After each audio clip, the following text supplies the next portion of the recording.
Dante, marami ba ang dumalo sa info drive na yan ng COMELEC? Yes, Nel, nakita natin medyo marami-rami din ng ating mga kababayan yung tumugon sa panawagan sa partikular ng Department of Foreign Affairs para umattend dito sa isinasagawa ng information drive sa pangunguna yan ng Commission on Elections. Nakita natin dito kanina, Nel, maraming hindi lang isang Filipino community dito sa South Korea yung pumunta kanina, kundi mula pa sa iba't ibang mga bayan at masasabi natin lungsod dito sa South Korea.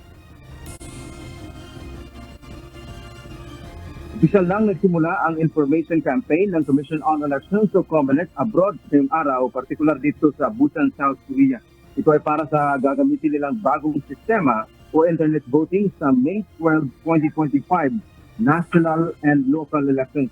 Nel, ipinaalam nga ng COMELEC sa ating mga kababayan na overseas voters na hindi na sila mahihirapan sa paparating na halalan na pumunta pa doon sa mga embahada o kaya mga konsulado ng Pilipinas kasi maaari na silang bumoto gamit lamang yung ating mga makabagong teknolohiya o gadget tulad lamang ng cellphone at laptop ay maaari na silang makapag-cast ng kanilang mga boto. Ayon sa COMELEC, sa ngayon din ay nasa 6,700 yung mga rehistradong botante sa buong South Korea.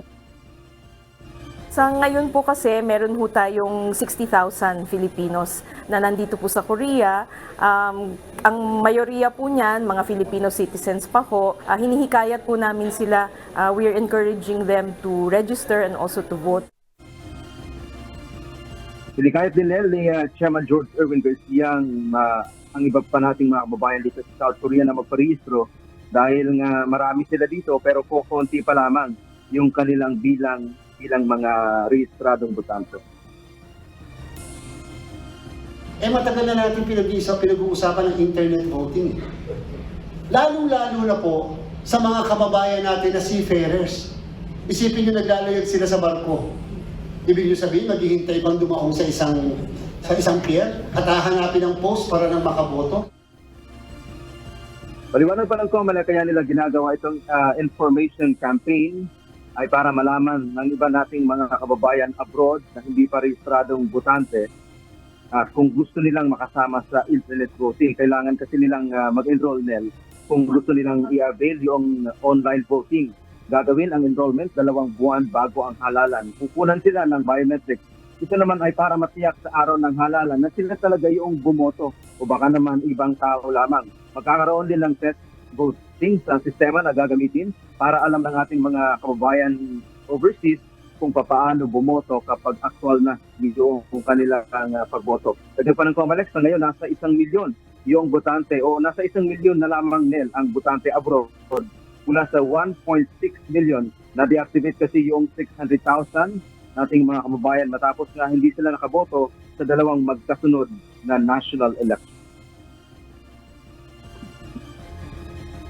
Pag naging successful po ang internet voting natin para sa overseas Filipinos, pwede na po natin gawin ang internet voting domestically sa mga senior citizens, sa PWDs, sa mga pregnant women.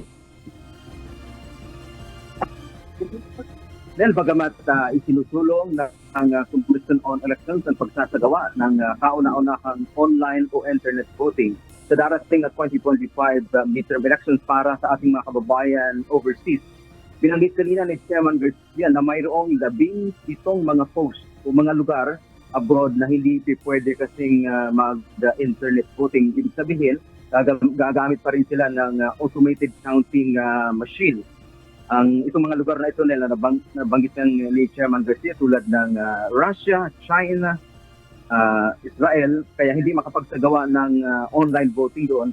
Bawal kasi ang paggamit o hindi kasi pinapahintulot nila yung paggamit ng internet lalo na sa pagdating sa botohan. Pero bukod doon sa 17 mga posts, lahat yan internet voting ang gagamitin. Partikular na dito sinasabi ni Chairman Garcia sa South Korea at isa pa dyan, yung namang nanalong bidder para sa 2025 midterm elections, yung 110,000 na mga makina ay nagmumula din dito sa South Korea yung kanilang bidder. Yan nating update mula dito sa Busan, South Korea. Balik sa'yo, Nel.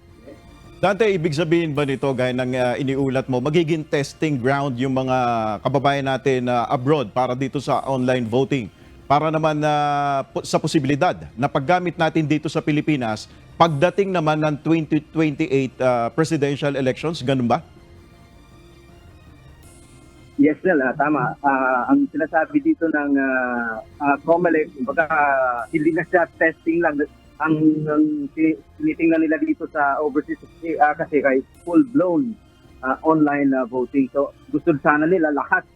Kaso nga lang may mga ibang bansa na hindi po pwede yung internet. At after nito, gaya na nabanggit kanina ni Chairman Garcia, kung pwede abroad, bakit naman hindi pwedeng gagawin natin sa Pilipinas? Kasi ang dahilan dito ng COMELEC, Nel, mas mura kasi ang magagastos kung online na lamang kasi magbabayad ka lang ng provider noong sistema.